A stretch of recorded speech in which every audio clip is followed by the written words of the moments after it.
기도합니다. 아멘. 우리 하나님 말씀 보도록 하겠습니다. 구약성경 창세기 22장 1절에서 12절의 말씀, 제가 성경은 27페이지에 있습니다. 창세기 22장 1절에서 12절의 말씀을 봉독하겠습니다.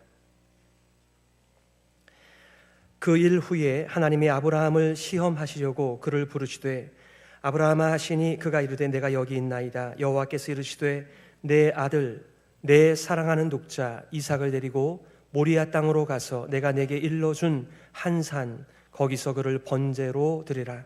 아브라함이 아침에 일찍 일어나 나귀의 안장을 지우고 두 종과 그의 아들 이삭을 데리고 번제에 쓸 나무를 쪼개어 가지고 떠나 하나님이 자기에게 일러주신 곳으로 가더니 제3일에 아브라함이 눈을 들어 그곳을 멀리 바라본지라. 이에 아브라함이 종들에게 이르되 너희는 나귀와 함께 여기서 기다리라.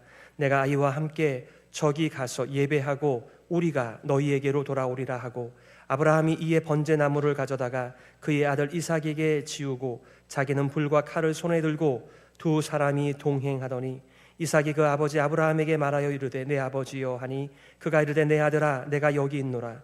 이삭이 이르되 불과 나무는 있거니와 번제할 어린 양은 어디 있나이까. 아브라함이 이르되 내 아들아 번제할 어린 양은 하나님이 자기를 위하여 친히 준비하시리라 하고 두 사람이 함께 나아가서 하나님이 그에게 일러주신 곳에 이른지라. 이에 아브라함이 그곳에 제단을 쌓고 나무를 버려놓고 그의 아들 이삭을 결박하여 제단 나무 위에 놓고 손을 내밀어 칼을 잡고 그 아들을 잡으려 하니 여호와의 사자가 하늘에서부터 그를 불러 이르시되 아브라함아 아브라함아 하시는지라. 아브라함이 이르되 내가 여기 있나이다 하매 사자가 이르시되 그 아이에게 내 손을 대지 말라.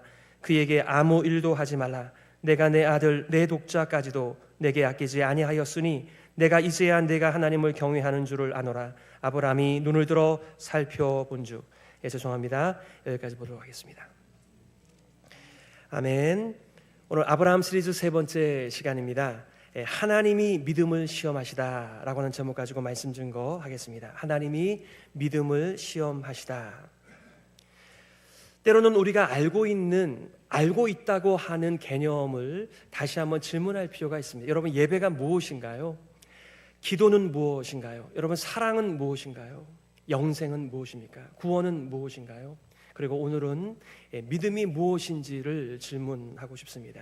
실은 7번의 아브람 그리고 아브라함 시리즈를 통해서 믿음에서 믿음에 이르는, 그리고 또다시 믿음에서 믿음에 이르는 신앙의 삶을 성찰하는 가운데 있습니다. 우리의 삶을 아브라함의 믿음의 여정 속에 비춰보는 것이죠. 믿음이라고 하는 것은 한 번에 끝나는 것이 아니라 마치 살아있는 것처럼 계속해서 자라며 우리의 삶 속에서 작동하고 있다라고 하는 것을 보게 되는 것입니다. 아비멜렉과 조약을 맺은 후 상당한 시간이 흘렀습니다. 하갈과 이스마엘을 내보낸 지 최소한 10년은 넘었을 것입니다. 하나님은 아브라함에게 상속자 이삭을 제물로 바치라고 명령하셨습니다. 아브라함은 침묵 속에 제단의 장소인 모리아의 한 산으로 출발합니다. 이삭을 제단에 올려놓고 칼을 들었을 때 여호와의 사자가 급히 말리고 있습니다. 그 후 하나님이 준비하신 숫 양을 제단에 바치게 됩니다. 이 모든 일은 하나님이 아브라함의 믿음을 시험하신 일이었다라고 말하고 있습니다. 여러분들과 세 가지를 나누려고 합니다. 첫 번째는 상속자를 바치라고 하신 하나님이십니다. 두 번째는 상속자를 바치는 아브라함입니다. 세 번째는 하나님이 준비하신 제물을 제단에 바치는 아브라함, 즉 여호와 이레의 메시지입니다. 첫 번째는 상속자를 바치라고 하시는 하나님이십니다. 오늘 1절과 2절이에요. 그 일 후에 하나님이 아브라함을 시험하시려고 여호와께서 이르시되 내 아들 내 사랑하는 독자 이삭을 데리고 모리아 땅으로 가서 내가 내게 일러준 한 산 거기서 그를 번제로 드리라. 아멘. 여러분들에게도 사랑하는 무엇인가가 있을 것입니다. 모든 사람들이 다 자신의 이삭이 있습니다. 그런데 이것을 하나님께서 바치라라고 얘기할 때 우리는 그런 음성 듣고 싶지 않습니다. 그것 때문에 인생을 살아가는 건데 그것을 하나님께서 바치라고 하면 우리는 인생의 의미를 상실하는 것이죠. 여기서 그 일 후에라고 하는 것은 여러 가지 의미가 있을 것입니다만은 시간이 많이 흘렀습니다. 21장과 22장 사이에는 시간적 공백이 큽니다. 특별히 이스마엘과 하갈을 내보낸 지가 10년이 넘었습니다. 사실상 하나님께서 아브라함을 불러주실 때 아브라함은 여러 가지 많은 생각을 하였습니다. 그러나 사실상 현실적으로 눈에 보이는 것은 별로 없었습니다. 약속의 땅에 이르렀을 때 어느 누구도 환영해 주지 않았습니다. 자기 땅 한 평 없었던 자였습니다. 열국의 아버지라고 이름이 바뀌었지만 자녀가 없는 시절을 보내야만 했었습니다. 그러니 그가 생각할 때 이 나의 조카 롯이 하나님 저의 상속자입니다. 내가 길리운 이 종 엘리에셀이 나의 상속자입니다. 내가 낳은 아들 이스마엘이 하나님께서 말씀하신 그 상속자입니다. 하지만 하나님께서는 제안하셨습니다. 아니, 너를 통하여 상속자가 날 것이다. 그리고 사라를 통한 아들이야말로 내가 약속한 상속자다라고 제안해 놓으셨습니다. 그런데 지금 와서 이제 그 아들을 번제로 바치라. 이해가 가지 않는 하나님의 명령이었습니다. 더군다나 하나님께서는 그 당시에 유행하던 자신의 신에게 충성하는 한 수단이었던, 한 방법이었던 자신의 아들을 제물로 바치는 일들을 하나님은 싫어하셨습니다. 그런데 하나님께서 이방신을 섬기는 사람들이나 하는 그 일을 지금 믿음의 아들 아브라함에게 시키고 있다는 것 자체가 앞뒤가 맞지 않는, 신앙의 상식으로 볼 때 전혀 이해가 되지 않는 명령이었던 것입니다. 아브라함은 어떤 마음으로 이삭을 데리고 떠나는 것이었을까요? 또 이 시험의 의미는 무엇이었을까요? 한간에 어떤 사람들이 이렇게 얘기합니다. 너무 사랑하는 것이 있으면 하나님께서는 질투가 많으시기 때문에 데려가신다. 마치 하나님을 여기에 심술이 이 덕지덕지 붙은 그런 분으로 묘사하여 우리의 삶의 처세술은 사랑은 하지만 빼앗기지 않는 한 방법으로 너무 사랑하지 않는 것이라고 말을 하기는 합니다만 참 우리는 몰라도 너무 하나님을 모르는 것이지요. 어떤 학자는 아브라함을 향한 불신에서 이 시험이 시작된 것이 아니라 오히려 하나님께서 아브라함을 확신하시기 때문에 이 시험을 시작하셨다라고 말씀합니다. 우리의 믿음을 단련하여 하나님을 더 알아가는 시험이죠. 우리의 믿음을 단련하여 하나님을 더 사랑하게 하는 시험이죠. 우리가 평상시에는 내가 정말 사랑하는 것이 잘 드러나지 않습니다. 그러나 우리가 어떤 어려운 가운데서 딱 한 가지만 선택하라라고 했을 때 우리는 많은 것을 생각합니다. 아, 정말 내 마음이, 내 인생이 여기에 가 있었던 거구나라고 하는 것을 우리의 인생의 어려움 속에서 분별하게 됩니다. 인간의 극한 상황을 경험하는 일은 별로 좋은 경험은 아니지만은 우리는 그때 우리의 마음을 단련하게 됩니다. 사도 바울은 이렇게 믿음을 시험하는 일이 우리에게 유익이 된다라고 말하였습니다. 고린도후서 13장 5절입니다. 너희는 믿음 안에 있는가? 너희 자신을 시험하고 너희 자신을 확증하라. 예수 그리스도께서 너희 안에 계신 줄을 너희가 스스로 알지 못하느냐? 그렇지 않으면 너희는 버림받은 자니라. 이것을 세 번역으로 읽으면 이렇게 말하고 있어요. 여러분은 자기가 믿음 안에 있는지를 스스로 시험해 보고 스스로 검증해 보십시오. 여러분은 예수 그리스도께서 여러분 안에 계시다는 것을 알지 못합니까? 모른다면 여러분은 실격자입니다. 아마 이 가운데 시험을 좋아하시는 분들은 거의 없을 것 같습니다. 또 공부를 잘하신 분들은 시험을 보면서 자신의 영광을 드러내기 때문에 좋아하시는지 모르겠지만 세상의 넘버를 가지고 우리의 가격을 매기는 이런 방법을 좋아하지 않습니다. 그리고 또 시험을 보게 되면은 다 만점을 받는 것이 아닙니다. 항상 틀리는 것들이 있습니다. 그것이 우리의 약점이니까 우리는 모의고사를 통해서 오답집을 만들어서 그것을 따로 공부를 합니다. 실패하지 않기 위함이죠. 그래도 우리는 인생에 많은 실패를 경험합니다. 그리고 웬만하면 우리의 약함을 드러내지 않기를 원해요. 만약에 여러분들께서 한 축구팀의 감독이라고 한다면 여러분 자신들을 준비하기도 하겠지만 제일 먼저 연구할 것은 우리와 경기하는 상대편의 약점이 무엇인지를 연구하고 그 약점을 통하여 승리를 가져오도록 애를 쓸 것입니다. 우리도 마찬가지 아닌가요? 항상 넘어지는 우리의 약점이 있습니다. 우리가 어떤 것은 잘합니다. 어떤 것은 잘 못합니다. 그러나 잘 드러나지 않습니다. 오히려 시험이 우리를 이퀴핑하는 것입니다. 하나님께서 우리들에게 수많은 약속들을 주셨는데 그 약속들을 다 누리는 것이 아닙니다. 자신의 믿음의 분량만큼만 그 약속을 누리며 살기 때문에 우리는 우리의 믿음을 점검하는 것입니다. 지금은 간접적으로 아브라함의 믿음의 일생을 통해서 우리의 삶을 비춰보며 질문하는 것이죠. 우리에게도 사랑하는 이삭이 있는데 만약에 하나님께서 그 이삭을 바치라고 한다라고 한다면 나는 어떻게 반응할까? 자신의 영적 상태를 스스로 점검하라고 하는 말씀입니다. 그리스도의 임재와 그리스도의 능력에 대한 그런 우리의 센스, 영적인 감각이 자라가고 있는가, 영적인 근력이 있어서 어떠한 시험에도 불구하고 오히려 그 시험을 통해서 내가 더 완전한 믿음의 사람으로 자라가고 있는지를 점검하라고 말씀하시는 것인데 오늘 이 시간에는 하나님께서 그 일을 격려하고 계십니다. 자, 두 번째는 상속자를 바치는 아브라함의 모습입니다. 오늘 2절과 오늘 3절의 말씀이죠. 아브라함이 아침에 일찍이 일어나 나귀의 안장을 지우고 두 종과 그의 아들 이삭을 데리고 번제에 쓸 나무를 쪼개어 가지고 떠나 하나님이 자기에게 일러주신 곳으로 가더니 아브라함은 시간을 지체하지 않고 하나님의 비상식적인 명령에 적극적으로 순종하고 있습니다. 아무런 이의를 제기하고 있지 않아요. 침묵 속에 하나님께서 가라 하신 곳으로 떠나고 있습니다. 3일길이었습니다. 우리는 종종 이렇게 요약되어져 있는 성경의 말씀 앞에서 여러분의 현재까지의 믿음의 영적인 지각을 사용하여서 마음껏 상상하실 필요가 있습니다. 그 3일길을 걸어가면서 아브라함은 하나님에 대하여 무슨 생각을 했을까? 그리고 그 침묵 속에 아들 이삭을 향한 그 연민의 정이, 그리고 여기까지 오게 된 수많은 것들이 오버랩 되지 않겠습니까? 더 이상은 이제는 이삭을 만나지 못할 수도 있겠다라고 하는 불안감과 두려움이 함께 엄습하지 않았을까요?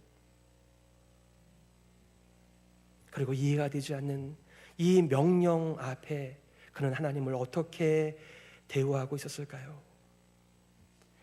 두 종을 뒤로 한 채 아브라함과 이삭만이 산에 오르고 있었을 때 이삭이 질문하고 있습니다. 이삭이 그 아버지 아브라함에게 말하여 이르되 내 아버지요 하니 그가 이르되 내 아들아 내가 여기 있노라. 이삭이 이르되 불과 나무는 있거니와 번제할 어린 양은 어디 있나이까? 이삭은 이미 오랜 시간을 통하여서 하나님 앞에 제단을 쌓는 것을 익히 보아왔고 함께 참여했던 자였던 것 같습니다. 여기 불과 나무는 있는데 가장 중요한 제물은 하나님께서 받으시는 그 어린 양은 어디 있습니까? 아브라함의 답변입니다. 여호와 이레지요 아브라함이 이르되 내 아들아 번제할 어린 양은 하나님이 자기를 위하여 친히 준비하시리라 하고 두 사람이 함께 나아가서 번제할 양이 어디 있는지 묻는 이삭에게 하나님께서 친히 준비하실 것이다 이렇게 답변하였습니다. 우리에게 오셨던 송병현 교수님께서 이렇게 질문합니다. 이 대답이 아브라함의 어쩔 수 없는 궁색한 변명인가? 아니면 아브라함의 신앙 고백인가? 여러분 어떻게 생각하십니까? 하나님께서 친히 준비하실 거야 라고 하는 그 대답이 그냥 그 순간을 모면하기 위한 아브라함의 변명이었는지 아니면 정말 하나님께서 준비하실 것을 믿었기 때문에 이렇게 답변을 한 것인지 아무리 연구해도 답은 없습니다. 그러나 송 교수님은 후자라고 답변을 하더군요. 아브라함의 궁색한 변명이 아닌 아브라함의 그때의 하나님을 향한 믿음이었다고 말이죠. 더 이상 아브라함은 자기 힘으로 기업 이울자를 만들어 내려던 자가 아니었습니다.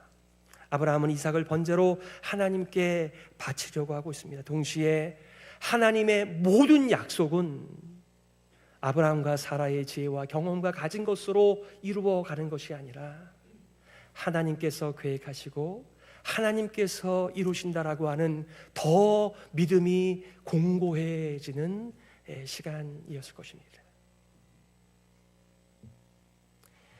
이삭을 하나님 앞에 바치고 있는 아브라함입니다. 하나님이 그에게 일러주신 곳에 이른지라 이 아브라함이 그곳에 제단을 쌓고 나무를 버려놓고 그의 아들 이삭을 결박하여 제단 나무 위에 놓고 손을 내밀어 칼을 잡고 그 아들을 잡으려 하니, 이 당시에 이삭은 제단에 올라갈 나무를 충분히 지고 먼 길을 걸어갈 수 있는 정도의 청소년이었습니다.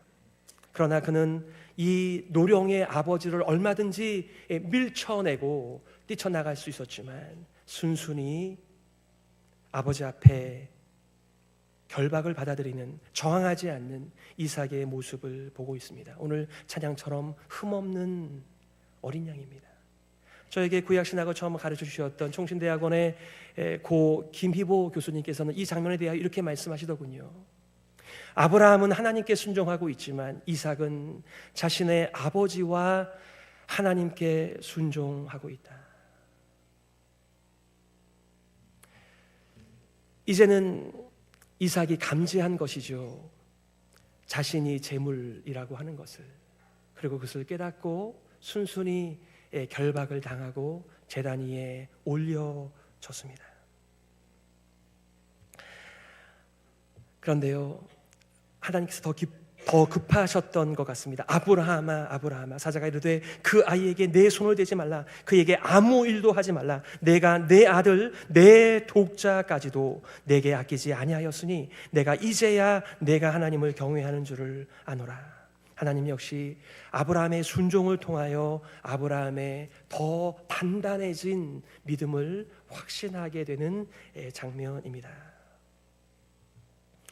세 번째는 하나님이 준비하신 제물을 제단에 바치고 있는 아브라함, 여호와 이레입니다. 오늘 13절에 보니까 아브라함이 눈을 들어 살펴본즉 한 숫양이 뒤에 있는데 뿔이 수풀에 걸려 있는지라. 아브라함이 가서 그 숫양을 가져다가 아들을 대신하여 번제로 드렸더라. 아들을 대신하여 번제로 드렸더라. 상속자를 내어 드리고서라도 하나님의 말씀에 순종하는 모습을 보시며 하나님은 숫양을 준비하셨습니다. 독자를 아끼지 않는 아브라함에게 하늘의 별과 같고 바다의 모래와 같이 많은 자손을 다시 약속하며 확증하고 계시는 것을 봅니다. 여러분, 계속해서 우리가 창세기 12장부터 보아왔던 하나님의 계속 반복되어지는 약속입니다. 하지만 하나님께서 우리들에게 약속을 주시는 것과 그것을 우리가 누리며 사는 것은 별개의 일일 수 있겠다는 생각을 합니다. 우리가 기도하는 기도의 내용이 무엇입니까? 결국은 하나님께서 우리에게 약속하신 바를 믿고 간구하는 것입니다. 하나님께서 우리에게 이것을 약속하지 않으셨습니까? 하나님께서 약속하신 것을 우리의 기도의 근거로 삼아 하나님께 기도하는 그 시간인 것이죠. 그런데 많은 성도들이 하나님의 약속을 받기는 받았지만 우리의 믿음의 작은 분량 때문에 그 약속을 누리지 못한 채 여전히 자신의 연약한 인생을 살아가는 모습을 우리의 인생 경험 속에서도 얼마나 자주 많이 경험하며 사는지 모릅니다.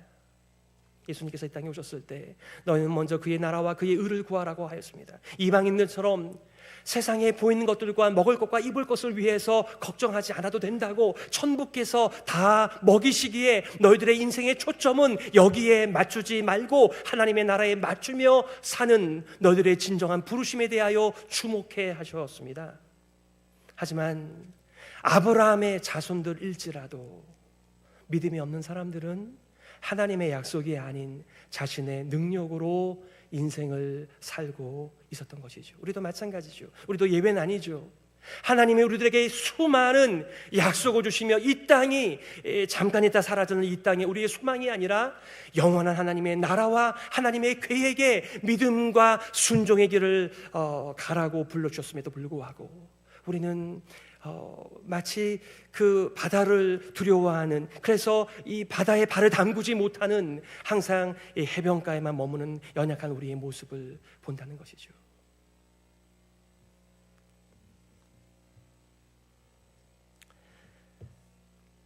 아브라함은 간증을 합니다. 여호와 이레라고 말이죠. 오늘 14절입니다. 아브라함이 그 땅 이름을 여호와 이레라 하였으므로 오늘날까지 사람들이 이르기를 여호와의 산에서 준비되리라 하더라. 아멘. 우리가 여호와 이레라고 하는 말을, 우리가 히브리어를 배우지도 않았는데 다 압니다. 여호와 이레, 여호와께서 준비하신다. 하나님께서 다 준비하실 거야. 원래 이레라고 하는 말은 보신다는 것입니다. 하나님이 보신다는 것입니다. 하나님께서 친히 드러내신다라고 하는 말의 의미입니다. 하나님께서 보신다라고 한다면, 하나님께서 알고 계신다라고 한다면, 오히려 그 어려운 상황과 현장을 통해서 하나님께서 친히 우리를 돌보시며 인도하시며 그의 약속을 이루신다라고 하는 것을 보여주시는 그 말에 대한 해석이 여호와께서 준비하신다, 여호와 이레라고 말을 하는 것이죠. 하나님이 보십니다. 하나님이 알고 계십니다. 우리는 보아도 힘이 없으니까 그냥 지나칠 수밖에 없는 이들이 너무나 많이 있습니다. 그런데 하나님께서 보신다라고 하는 것은 하나님께서 다스리신다라고 하는 말씀이십니다. 그리고 그 일을 통하여 자신이 어떤 하나님이신지를 드러내시는 은혜의 시간이죠.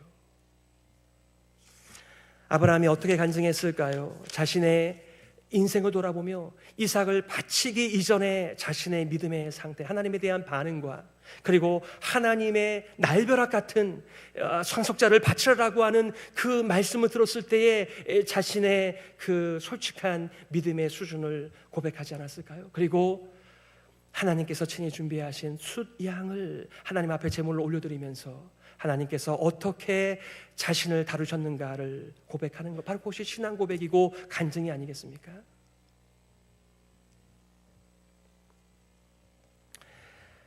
성경에 우리에게 소개되어 있지 않은 아브라함의 속마음이 보이지 않는 그 믿음을 히브리서 기자는 이렇게 말을 하고 있습니다. 히브리서 11장 17절이죠. 아브라함은 시험을 받을 때에 믿음으로 이삭을 드렸으니 그가 하나님이 능히 이삭을 죽은 자 가운데서 다시 살리실 줄로 생각한지라. 비유컨대 그를 죽은 자 가운데서 도로 받은 것이니라. 아멘.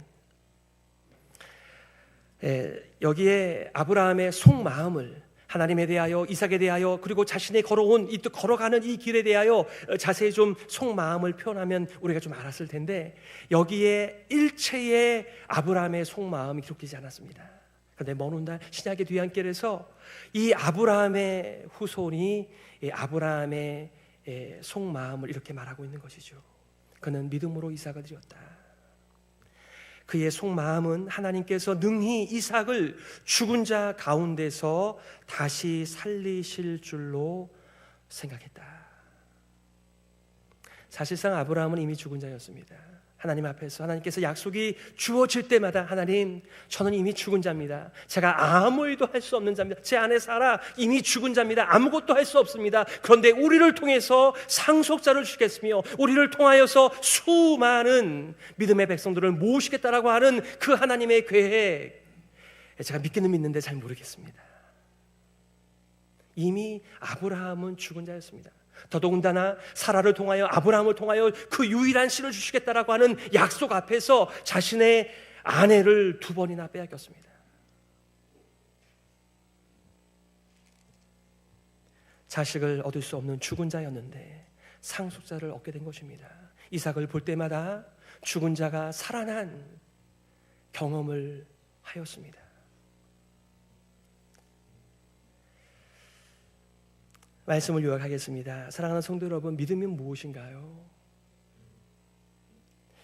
믿음은 살아있어서, 믿음은 자라는 것이어서, 우리가 처음 교회에 발을 들일 때, 처음 예수님이라고 한 이름이 들려질 때의 그때의 믿음과 지금의 믿음은 많은 차이가 있을 것입니다. 믿음에서 믿음에 이르는 일들은 오늘도 일어나고 있습니다. 우리는 오늘의 믿음에서 또 내일의 믿음으로 나아가면서 하나님께서 우리에게 약속해 주신 것들을 더 많이 누리면서 하나님의 놀라운 계획을 이루어 가시는 일을 목도하는 은혜들을 누리시게 될 것입니다. 믿음은 그런 면에서 순종으로 드러납니다. 믿음은 보이지 않지만 우리의 보이는 순종으로 우리의 보이지 않는 믿음이 증거되어진다라고 말하고 있습니다. 예수님께서 이렇게 말씀하셨습니다. 나의 계명을 가지고 지키는 자라야 나를 사랑하는 자니 나를 사랑하는 자는 내 아버지께 사랑을 받을 것이요 나도 그를 사랑하여 그에게 나를 나타내리라. 아멘. 우리는 문자적으로 물리적으로 예수님을 만난 적이 한 번도 없습니다. 우리가 이렇게 나가면은 예수님의 추상화가 크게 걸려 있지만은 그게 예수님의 실무로 나뉘기에, 하지만 우리는 예수님을 사랑할 때 예수님께서 자신을 우리에게 증거하신다고 말씀하십니다. 우리가 이 다음에 예수님을 만나게 될 때 이렇게 낯선 분이라고 하는 마음보다는 오랫동안 알았던 그 예수님을 만나시게 될 것입니다. 믿음은 순종입니다. 하나님께서 내게 말씀하신 것을 드리는 것입니다. 믿음은 이유를 다 아는 것은 아니지만 나의 믿음의 분량을 따라 납득이 가지 않지만 그 창조주를, 그 구원자를 따라가는 것입니다. 자기를 부르신 자를 믿는 것입니다. 자기를 새로운 땅에 심으신 분을 믿는 것입니다. 이것이 영생의 삶이고 믿음의 삶이라고 성경은 말합니다. 예수님께서 이 땅에 계실 때 대제사장으로서의 기도가 요한복음 17장에 남아 있습니다. 거기 이렇게 말하죠. 영생은 곧 유일하신 참 하나님과 그의 보내신 자 예수 그리스도를 아는 것이니라. 아멘. 우리는 영생을 죽어서 얻게 된다라고 생각합니다. 영생을 또한 어떤 사람들은 우리의 이 유한한 인생을 엿가락처럼 쭉 잡아 늘려서 오랫동안 그렇게 살아가는 것을 영생의 이미지와 개념으로 알고 살아가는 분들도 계십니다. 그래서 이렇게 얘기하더군요. 이렇게 연약한 몸을 가지고 오래 살아보니 부활을 안 하는 게 좋겠다. 영생을 누리지 않는 것이 좋겠다. 우리가 얼마나 하나님에 대하여 성경에 대해서 무지한 것입니까? 영생은 하나님을 아는 것입니다. 영생은 하나님의 보내신 예수님을 아는 것입니다. 우리는 사순절을 맞이해서 또 고난주간을 앞두고 우리는 알게 됩니다.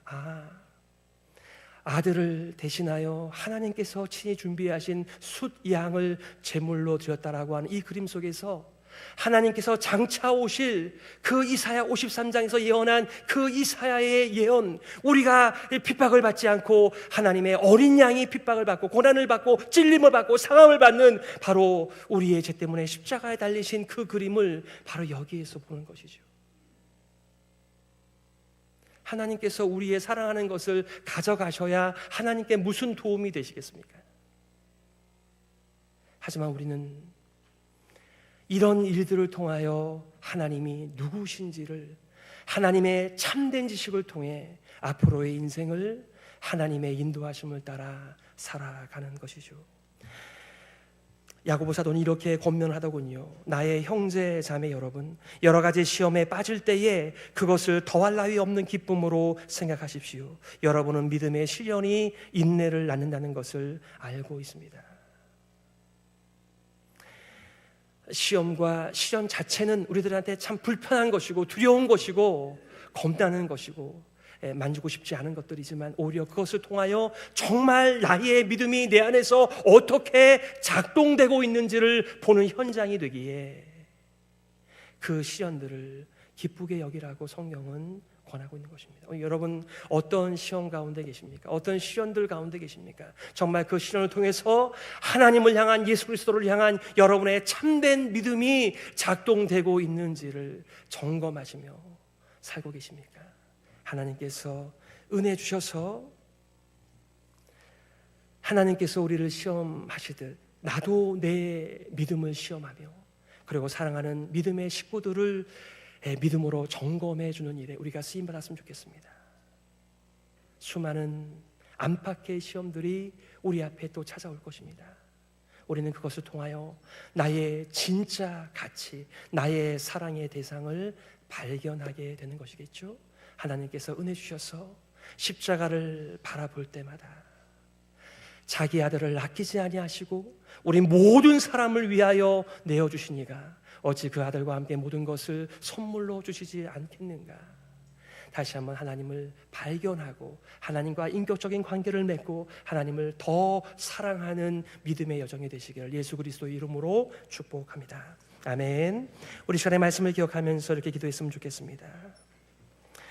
우리 모두는 자신의 믿음을 시험하며 살아가고 있습니까? 나의 믿음은 어느 정도일까요? 나의 이삭을 요구하실 때 나는 바칠 수 있을까요? 믿음이란 무엇입니까? 하나님을 믿고 살아가는 것입니다. 기계적인 하나님께 대한 반응이 아니라 마음과 뜻과 정성으로 그 하나님의 찬란한 영광을 즐거워하며 인생을 살아가는 것입니다. 나의 인생의 일부를 하나님께 맡기는 것이 아니라 나의 전체를 하나님께 맡기는 삶입니다. 오늘 말씀을 기억하면서 하나님의 은혜를 구하며 하나님 의지하며 살게 하여 주옵소서. 기도하겠습니다.